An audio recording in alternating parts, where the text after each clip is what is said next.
Oh, that's awesome. So she could go to a cookie, right? It was, I think, Friday's works. Yes, yes, in 11. She said, Okay. let's say that I bought a ticket. But I don't sit the post office, so we're not gonna have the post. So anywhere, we have to be in work. I said, I'm not doing that. Good morning, everyone. I'm Angie. And I'm your CEO of the Girl Scouts of Southwest Texas. And we want to welcome you today to today's session on Camp La Jita and the impact of our youth camp safety act, which was the SB 1 session. And I'm going to be passing this up to Stephanie, who's well versed in all of this, but we want to say thank you so much for taking enough interest and wanting to come today. I honestly know that you're going to have a lot more questions than we have answers, so just going to bear with us. I want you to know that we're doing everything we possibly can to ensure that we're going to be able to have camp. Right now, we're going to work with that plan is to be able to have camp. So we want to make sure that you all understand that. It's just going to be a little bit different. So we want to make sure that everybody understands that. We need everybody to help us move forward with the best plan that we can do. So we're going to need everybody's input, helping us to be able to execute. So with that, we're going to pass this off to Stephanie Cortez, my plan development and communications officer, who also is responsible for property. And who has been well versed in everything property. So Stephanie, thank you. All right, we're trying to, good morning. Good morning. Do we have our volume issue fixed? Yes. Okay, all right. Okay, good morning. So we have a few people in the room with us today. We have about 7 online. So welcome. Those of you who are online, if you wouldn't mind just putting your name in the chat so we know who's attending with us this morning, I'd appreciate it. As Angie mentioned, I'm Stephanie Cortez. I'm the Chief Development and Communications Officer for the council. And I kind of want to go into the information we want to share today. We're going to be as transparent as we possibly can. Angie mentioned there's a lot we don't know, and we'll share when we don't know that information. But really, what you're going to hear from us and the staff team today is really through the lens of, for me personally, I'm a lifelong Girl Scout. I've been camping at Camp La Jita since the 80s. I've worked for Girl Scouts professionally since 2004. I'm a Gold Award Girl Scout. So the lens of when we talk about Camp La Jita is coming from someone who loves this property as much as all of you. So I want to make sure everyone understands that when we're sharing the information we're going to share today. Just as a reminder, this presentation and the following Q&A session is being recorded. That way, anyone who registered and wasn't able to attend or wasn't able to come at all today, we're going to have the recording out so people can watch it at their convenience. So going into why we're here today. So the camp legislation that we're talking about was a direct result of the tragic flooding that happened in Kerrville on July 4th. So I kind of want to walk back to give everyone a picture of what was going on this summer. So immediately following July 4th here at Girl Scouts, we postponed the following camp session. This was the first year in a while we did not have camp during the 4th of July holiday, so we did not have girls at camp on July 4th, but they were supposed to come to camp on July 6th. So we did postpone that session by a few days. We gave the girls who are registered that week the option to come to the shortened session, to go to another of the remaining sessions this summer, or to get a refund. As you can imagine, where we all were on July 4th, it was a very difficult time, and there was a lot of uncertainty, and people were worried and scared. We did have the staff come in the Monday following the flooding, and we reviewed emergency protocols with them on Monday and Tuesday. Then we immediately ordered and provided additional safety equipment in all of our camping units, which include rescue tubes in the unit kitchens and the NOAA weather radios, to make sure all of our units have the equipment they needed to monitor the weather. And of course, we did monitor the weather conditions with an abundance of caution for the remainder of the summer. It rained every week at camp this summer. And in fact, the week after the 4th of July, the pattern of rain that weekend, the rain was even more, and the Sabinal River rose even higher than it did on July 4th. Nowhere near dangerous flooding levels, but it did rise outside its banks. So on September 5th, Governor Abbott signed into law two companion bills, House Bill 1 and Senate Bill 1. House Bill 1 is the Youth Camper Act, which, well, this one doesn't have my breakdown. That's okay. It requires youth camps to adopt and annually update emergency plans, train staff, orient campers, notify parents of floodplain risks with signed acknowledgement, and share plans with local emergency services. Now, this is for licensed youth camps with this Department of State Health Services. They already enforce compliance through inspections and license suspension or denial, but new in this legislation is complaint investigations. Senate Bill 1, which is known as the Heavens 27 Camp Safety Act, it prohibits the state from licensing youth camps with cabins in FEMA designated floodplains, and that directly affects Camp La Jita. Again, we know why this legislation is in place.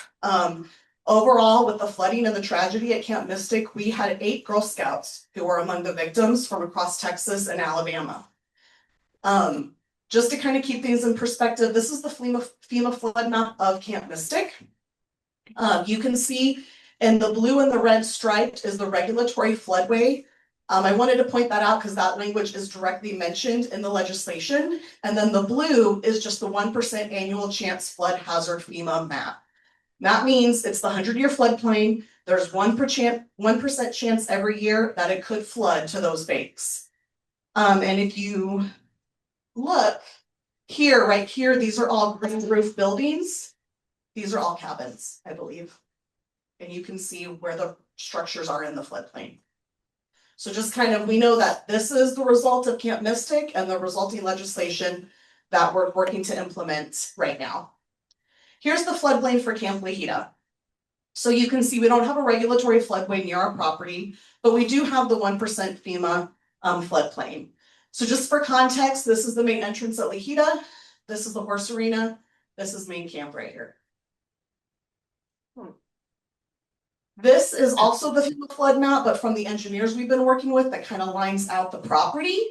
So here, this darker line, this is Highway 187 right here.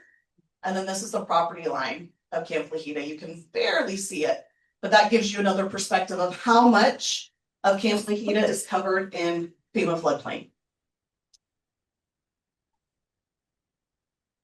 Can you go back that one slide? I think. It's not working anymore. Please don't. Hold on. Can you go back one? Yeah, and let me open up the PowerPoint now. Is it battery size? I don't know. We were having trouble with clickers. So yeah, that's the FEMA, but I zoomed in a little bit more to kind of see that we're on an island, basically, if it floods over this much. Yeah. Okay, next slide. Oh, Wait. okay, maybe I did it. Let me try it. Okay. Okay, it's working. Okay, so this is Great Hall. If you've been to Camp La Jita, you recognize this building. What you may or may not know is beneath Great Hall is a little room. That's the door. We do keep it locked. It's storage, or right now it's really empty. But when you go in that room, there's a wall against the back wall of Great Hall that has these. This one says flood June 1958. This one says flood June 22nd, 1997 at 4:50 a.m. So think about how similar this is to the situation at Camp Mystic on July 4th. This one, sometimes people miss it. This says flood July 1st through 5th, 2002. Okay. So keeping that in mind, that means in 2002, we had flooding up to this line. It basically lapped to the bottom of the deck at Great Hall, which means all of this was underwater in 2002, which means flash flooding has been a known risk at Camp La Jita for decades. This is not new information for us. Okay. So I just wanted to make sure everyone understands that. So here is a hydrology report. So in 2018, Girl Scouts of Southwest Texas conducted a master plan for Camp La Jita. And so part of that master plan was reacquainting ourselves with the water. And so this was a map created at that time. Now I'm not 100% sure that all of it's accurate. We're going to be rechecking this, but you can see how many of our actual structures lie within the floodplain. So again, for context, This is the entrance, the main entrance, and the ranger's house is technically in the floodplain. You drive down and you pass the horse arena and you come up, all of Agarita and Capote that we've had rested since the pre-pandemic is in the floodplain. Then you come up here to main camp, here's Little Hall, Loga, and Great Hall. Great Hall is in the floodplain. Loga straddles the floodplain. Half of it's in the floodplain, half of it's not in the floodplain. The pool house is probably the safest place to be during the flood right now, because it's not in the floodplain. And then when we come up to the director's cabin, not in the floodplain, Nogales, over half of Nogales is in the floodplain. And then when we come back to Pioneer, which is our newest rustic unit, and Primitive, they're very close to the floodplain, and some of those structures are in the floodplain. I'm just not sure if it's the unit kitchen, the latrine, or a cabin. And then here we've got Sakapa and Champuli, which are our two newest units, and new is relative because they were built in the early 80s, that are safe and not in the floodplain. But even when you come back here to the barn and the horse program, it straddles the floodplain as well. So just by that look alone, Camp La Jita is very much affected by this legislation. All right, so what steps have we already undertaken? So when we learned about this and how La Jita was affected, we've immediately rested all overnight use of Nogales, Pioneer, and Primitive units. Logo, we're letting people use on a case-by-case basis, really just letting adults in and no girls there for now. We've already consulted with civil engineers and architects for the interpretation of the new laws and next steps. We have received some seed funding to help pay for these consultants. We're going to be conducting a property-wide water survey, and we're talking about which assets need to be relocated. Now, when I talk back about a property-wide water survey, I do want to point out, we know the largest flood we've had at this property was in 2002. And thanks to photo evidence and historical eyewitness accounts, as in our current ranger's wife lived on property in 2002, we know that this horse arena was also underwater. Not from flood water, but from standing rainwater that had nowhere to go. There was nowhere for it to drain. So the corral that was there, the horse arena was not there in 2002, but the corral that was in the same place was 2.5 feet underwater. So we don't just have a flood issue, we also have a storm management plan issue, stormwater management plan. So we'll be doing a full water survey on the property to help really figure out what our problems are out there and mitigate the risk. We've also connected with Girl Scout councils across the state and other youth camps who are also affected. All of the Girl Scout Council camps are affected one way or the other with this new legislation. And we've assembled an internal staff team to prepare for summer 2026. Now, right now, that staff team has mostly been Lisa Garcia, who's our Director of Business Operations in the back, and myself, Gina, our Chief Mission Officer, and our Director of Girl Experience, Cindy Lita, who is at camp this weekend.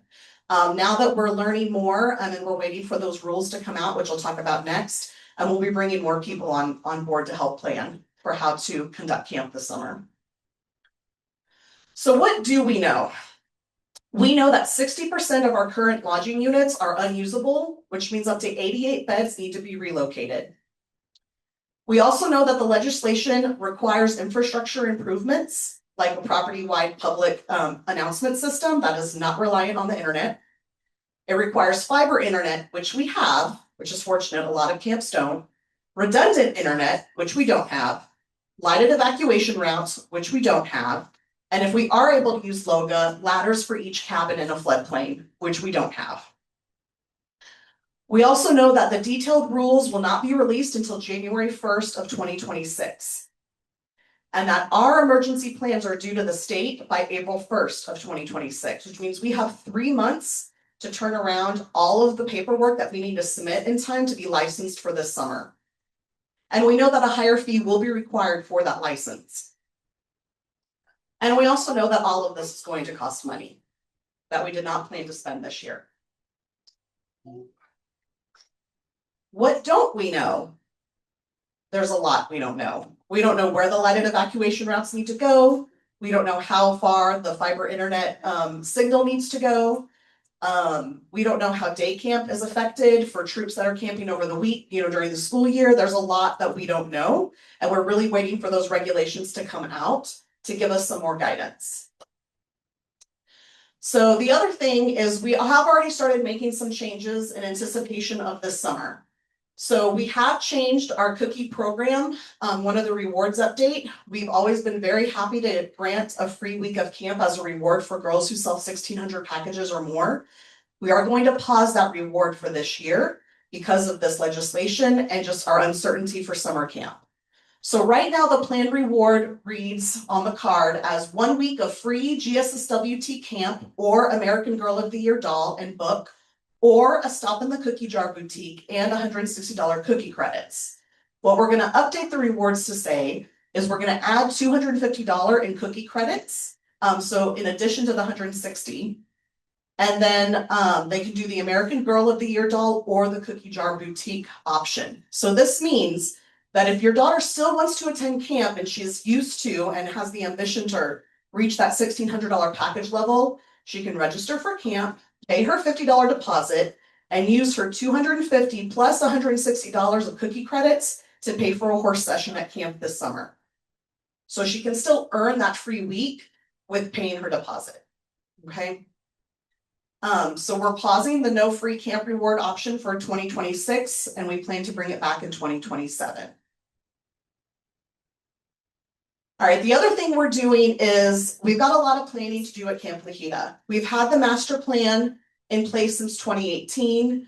We're going to revisit that and figure out what we need to do immediately to be compliant to keep camp open. And then what we would like to do as first steps of the new master plan for Camp La Jita. So we'll be doing that work this year.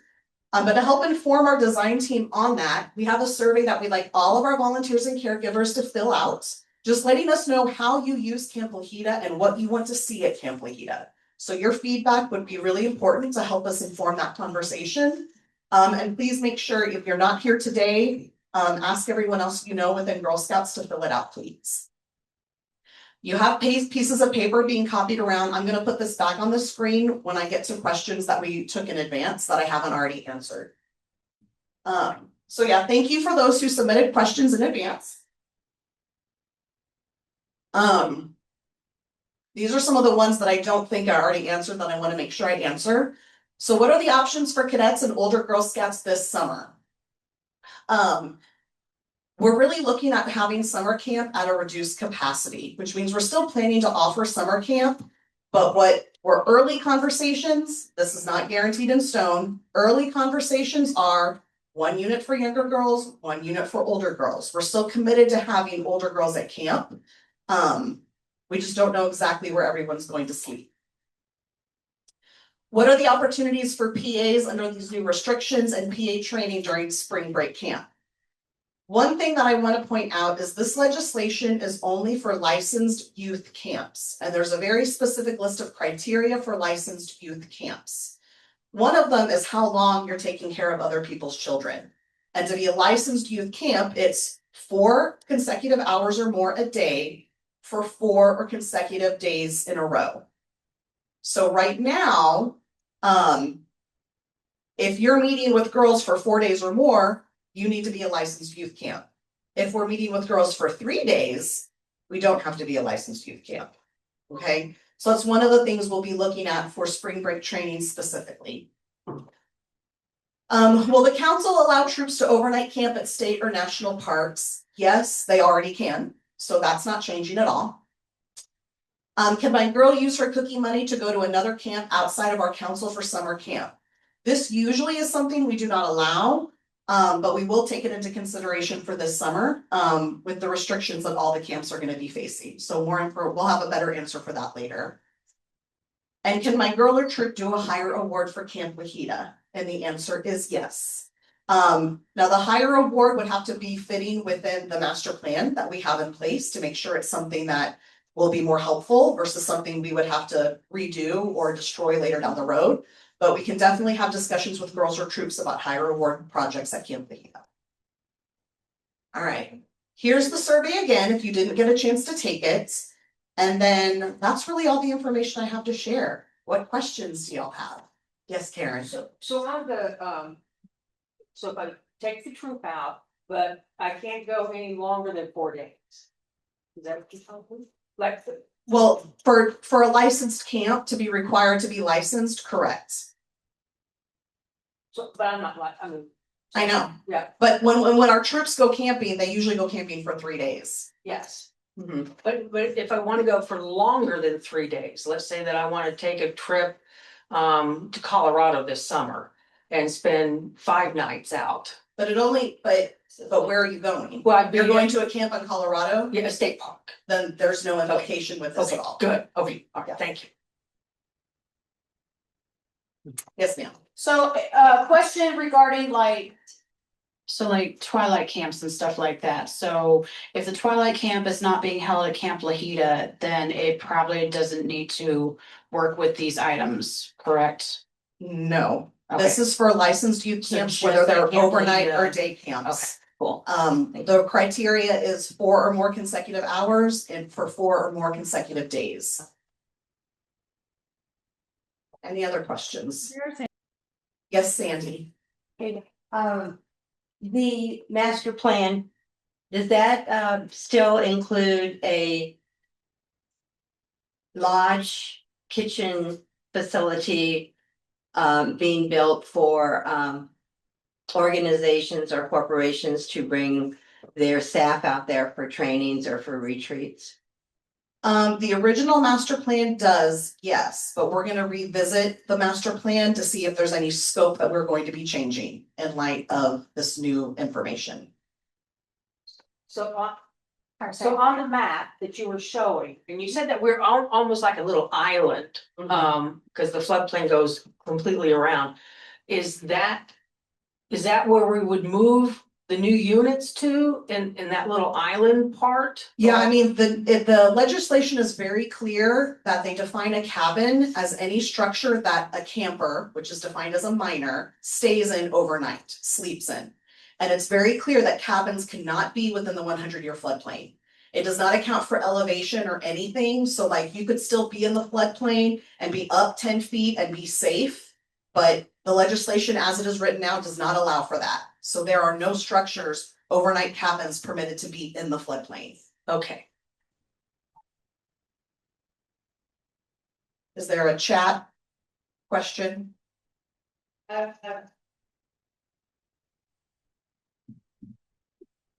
I've answered a couple of questions, about. One moment, I lost my question here, hang on.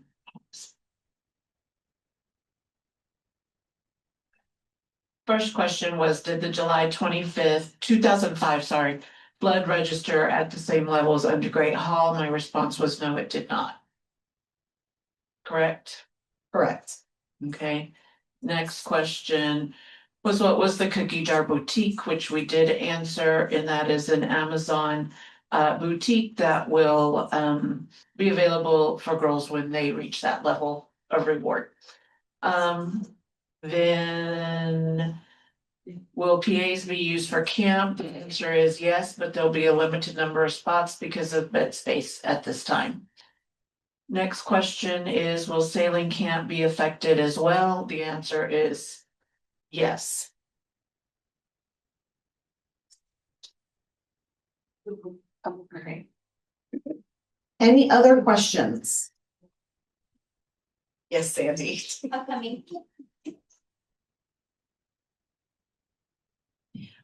Were there plans for a butterfly garden? We have not gotten to that part yet, but Okay, put it in your survey. Fill out the survey and put it in your survey, please. okay, thank you. In that same vein, if we relocate assets, then are we gonna plant trees? In the master plan, there is a reforestation part of the master plan. Yes, because if you're familiar with La Jita, where there's no water is where it's pasture land and very hot in the summer. So yes, that's definitely a factor. Any other questions? I may have done this wrong, but on the survey, I was taking the survey, have you visited La Jita? And then it asks in what capacity, but I can only select one. Oh, it Just should be where FYI. you can select all that I can only apply. select one. Okay. Thank you for that. We'll try to fix that. Anything else? Well, I'll ask the question. Here you go. Use your mic. No question is off the table, Karen. So I'm sure some people would want to know, so since this is a kind of a critical thing at this point, getting the girls back to camp. And we only have so much money to go around. Is the backyard money funding and none of that is because that is for Bear County, right? That's because It's restricted for this project. that's what I was told. I just want to make sure because someone asked and I said, no, I said that has already been earmarked for this only. Correct. We can't take from Peter to pay Paul. Correct, yes. And that project is scheduled to break ground early 2026, so more information coming out about that. And then we, like I had mentioned, we did receive a smaller grant to help pay for the consultants who are helping with this long-term planning. And I do just kind of want to mention that, since Angie asked me to oversee property 3 years ago, we have invested $625,000 into Camp La Jita. Trying to overcome decades of deferred maintenance. And a lot of it isn't things you can't see, like a new dishwasher, new pumps at the pool house, a new plastered pool, new electrical wiring, roofs. We just put a new roof and rebuilt the bell tower at Loga. It's beautiful, but now that's half in the floodplain. So we've invested a lot of money in Camp La Jita, and about half of that money we've raised from funders, and the other half has come from operational reserves. So there are some donors who are willing to support the work out at La Jita, but we just don't know what we're doing yet. But the backyard has to be completed. We've made that commitment to the donors with that campaign, and none of that money can be used at La Jita. We've been asked if we can go back to the slide with cookie credits.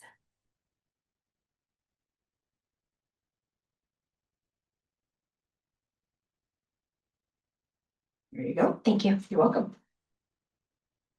Any other questions? I got another one. Okay.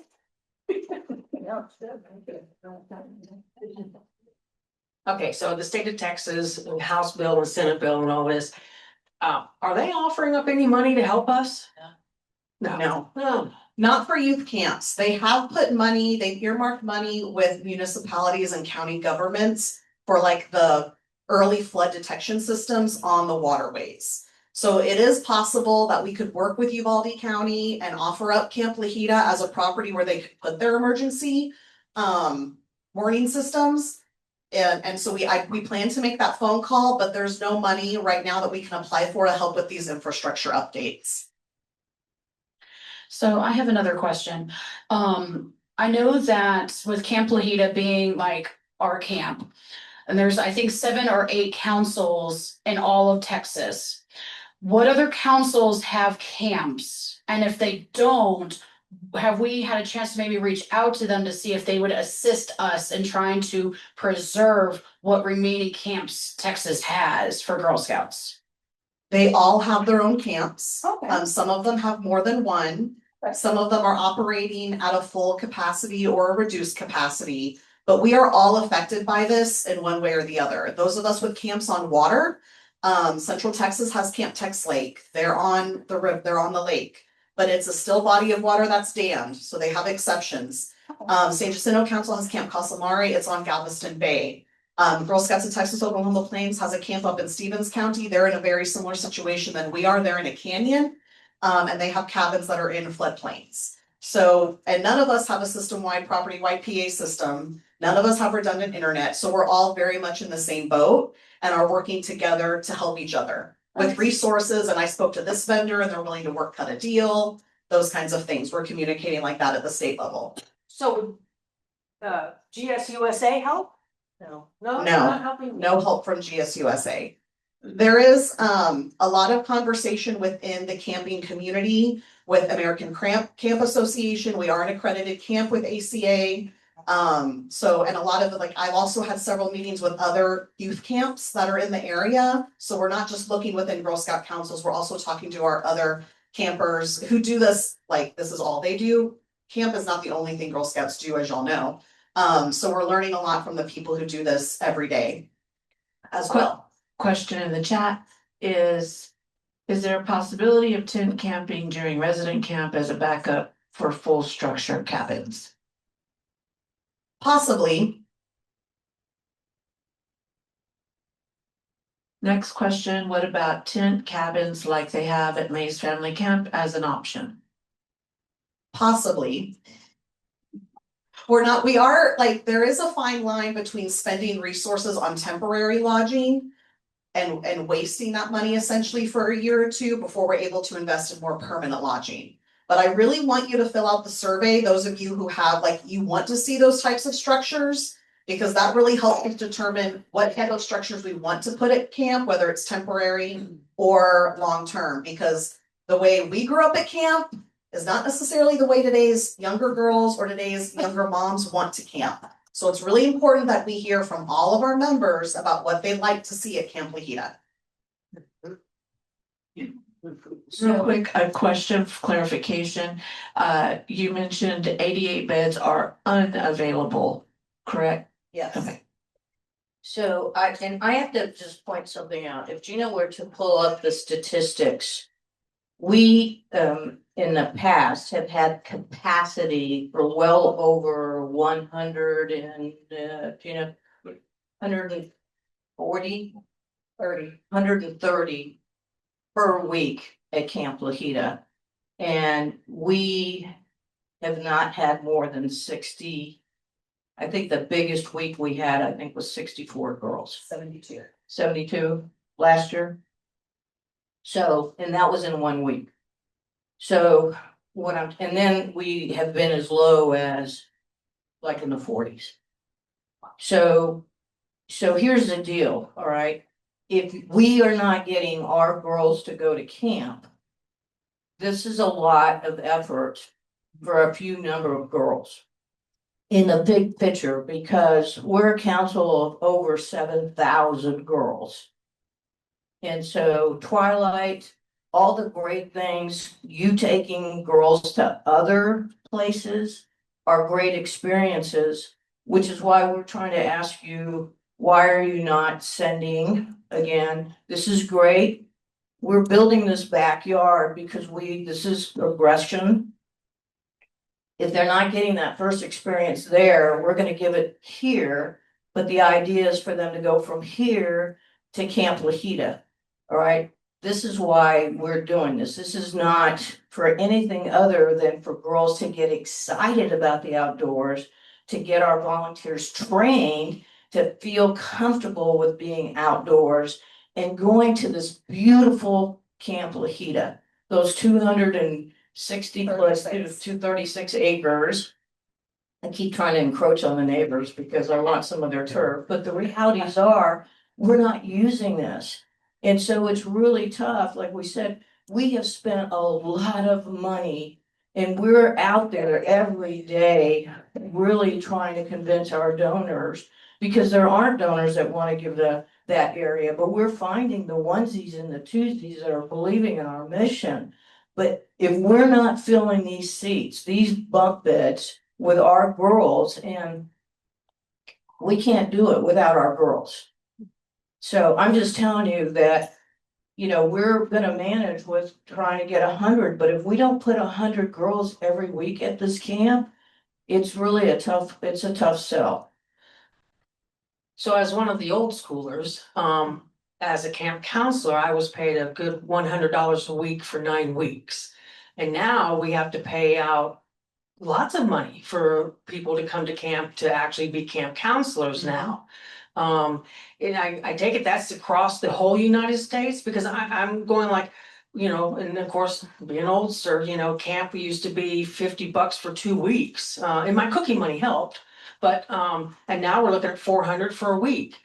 That's a big chunk of change for these parents to dole out. Right, and to keep it in perspective, for summer camp, we have over 7,300 girls who are Girl Scouts currently. 4% of them go to summer camp at Camp La Jita. And that's part of the question of like, why, Angie's asking like, how are you using Camp La Jita? What improvement do you want to see? Or if you've never been to Camp La Jita, why not? And is cost a factor? Now, we will say, if you compare Girl Scout camp to other resident camps, it's incredibly affordable. It is incredibly affordable, and we have financial aid that we never use every year. So I don't think it's a cost issue. It's more of they don't know issue. It's an education issue. And it's just, maybe it's an opportunity families aren't comfortable giving to their girls. You know, we like to, and I'm a mom too, I have a brand new Daisy Girl Scout, we like to keep our babies nice and close. And I'm not ready for her to go to camp. I'm not ready for my 3rd grade 8-year-old son to go to camp, because he would love it, but he's not ready yet either. So it's a matter of what we used to do for camp and what parents used to let their kids do. It's not the same anymore, and we need to figure out how we're to, like, the program drives the property needs. So what are the current program needs that we have at the property, and we need to build the property to meet those program needs. And I just wanna also say that even if you look at the cost of other Girl Scout camps in our. The cost of the Girl Scout camps at the other councils, we are still incredibly cheap. So by several hundreds of dollars. Now granted, we're more of a pioneer rustic, but our ability to still give that Girl Scout experience is still phenomenal for that price.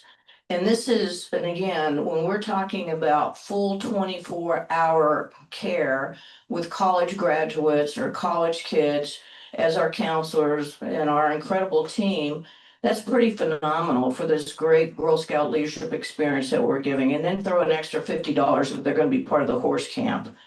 You know, this is, I mean, I just don't know where you can do that. And as Stephanie said, this is our pillar. This is outdoors is one of the 4 incredible pillars that we say is molding the future generation of our women. Gina, Diane will go first. Yeah, my question just, you might have already said it. How many, I guess, beds are available without, the PA system, but without just If we're incredibly conservative and use just Zacapa and Champouli, it's 64 beds for girls. That's it.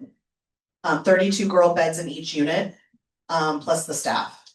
Now Loga, I'm feeling pretty confident that we can at least put adults, which would be our specialty staff in Loga. But we're not exactly sure what conditions we have to make to Loga to use that, because the other thing is, if you think about Loga straddling the floodplain, if we ever have a catastrophic flood at that level, that's not gonna be like raging water that's going to sweep them downriver. That's gonna be like lapping at your ankles type thing. So the risk is lower, obviously. So, but we're really waiting for those regulations to come out to figure out exactly how we can fit and use as many of our current assets as possible.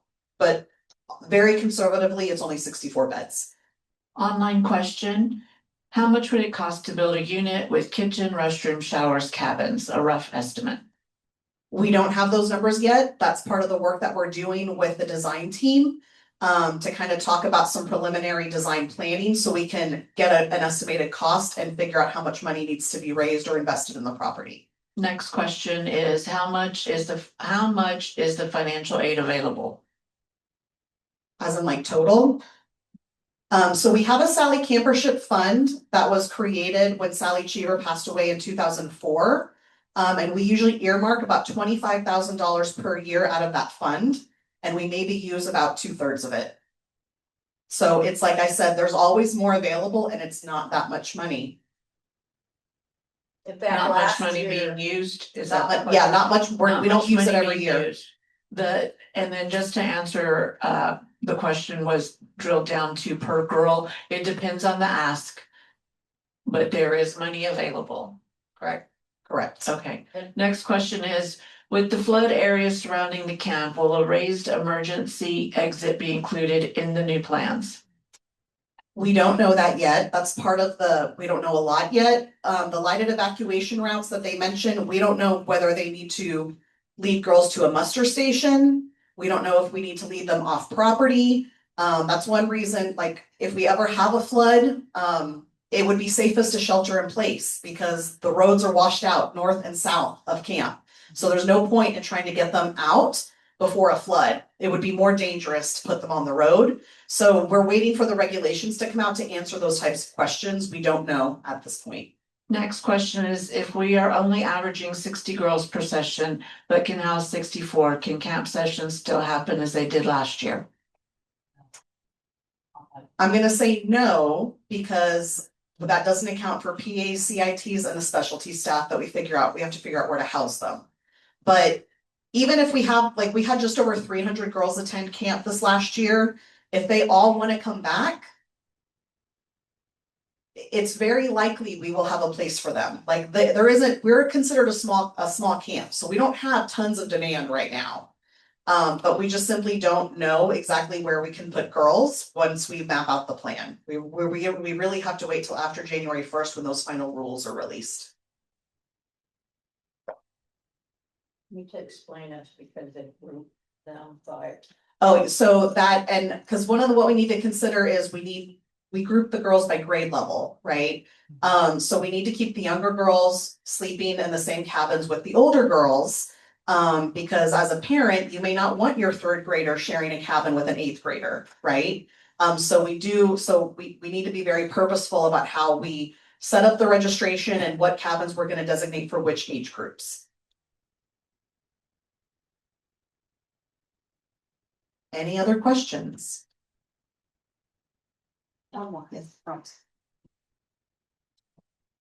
So I know you said at the beginning of the meeting that this was being recorded and that it would be sent out to those that registered, but for those that didn't register, just trying to get the awareness out.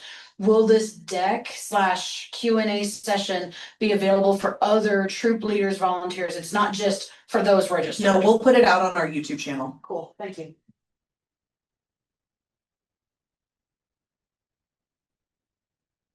Any other questions? Oh, one more. Is La Jita currently a licensed youth camp? If not, will it be forced to become one in this legislation? Yes, it is currently a licensed youth camp. Yeah, the difference is there'll be a fee. Right now, we're a small camp and we haven't had to pay a license fee. But now we will have to pay a fee. Which could be as much as $9,200 per La Jita, and then another $9,200 for Camp Metro. Because Camp Metro also needs to be a licensed youth camp.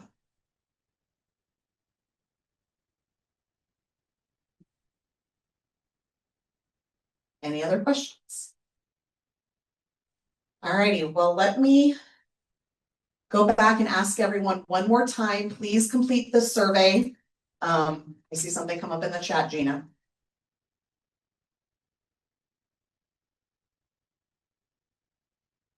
Just want to make sure I see the whole thing.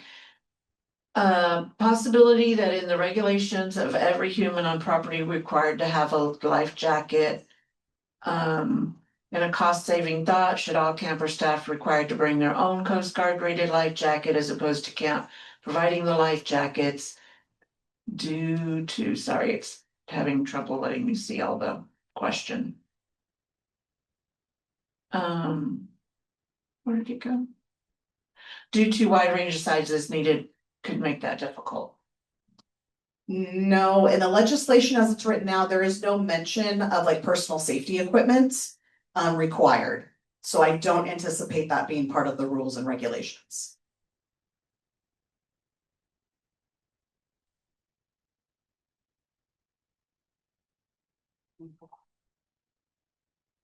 Any other questions? So I do want to just remind people.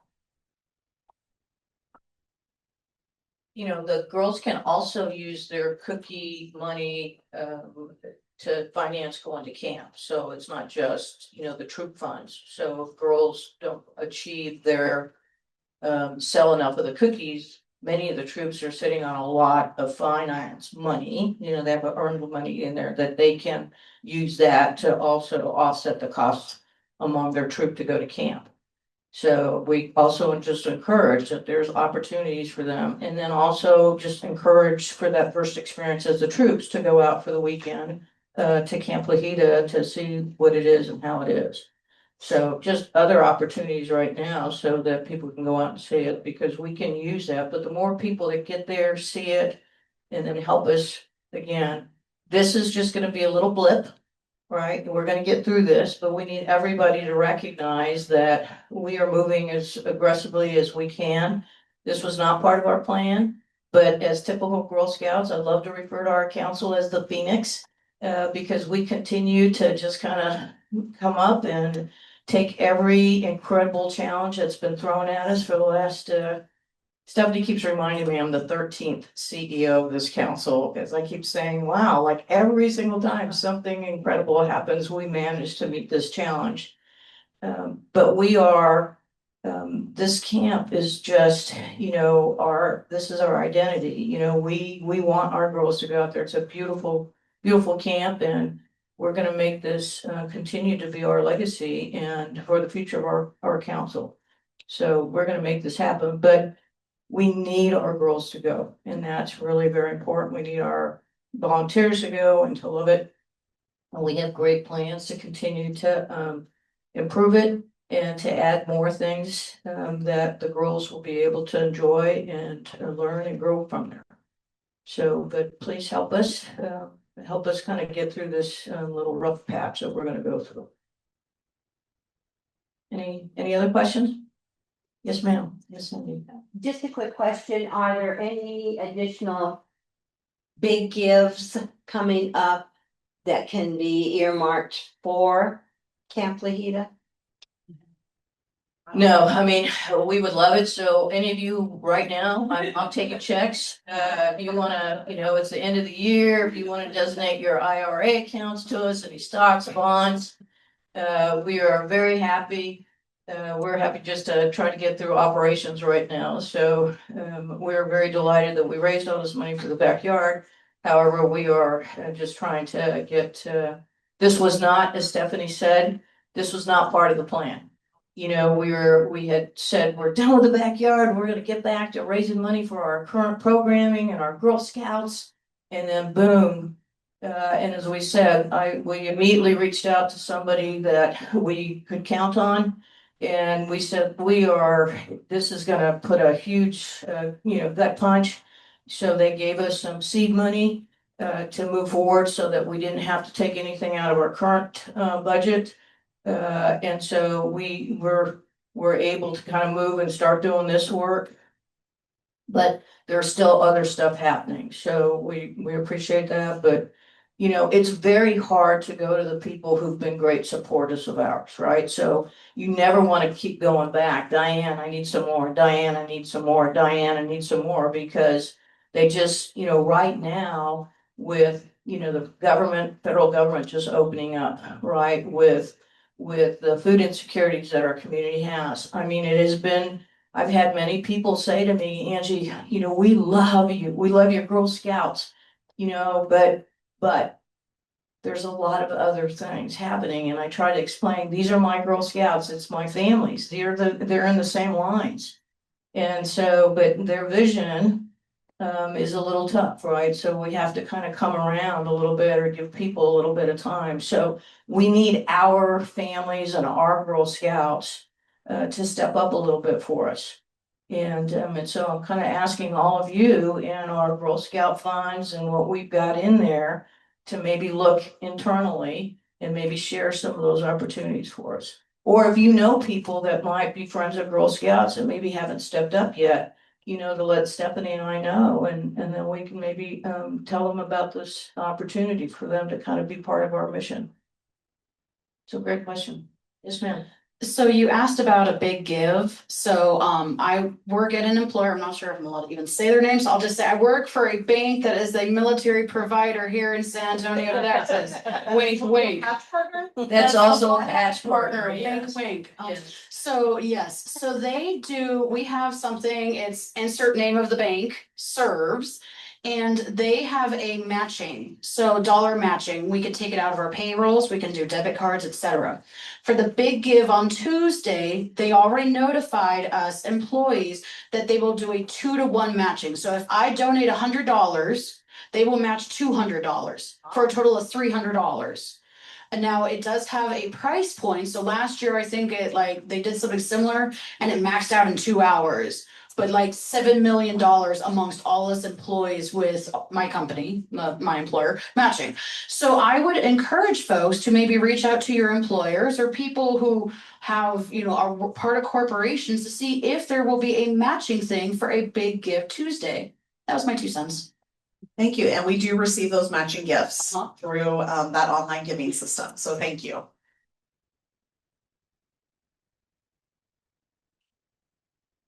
All right, If that's it, then one last check, Gina. It's 10:54. We're good to go. Okay, thank you everyone who participated with us today. If you have more questions, you can still submit questions to the communications at girlscouts-swtx.org.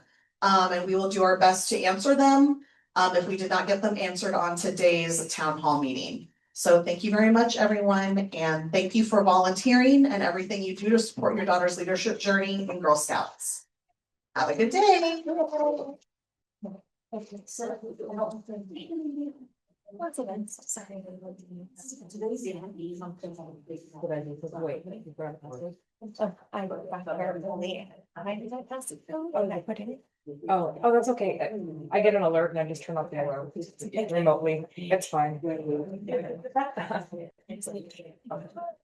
I don't. Maybe I just say first, but that's not matters.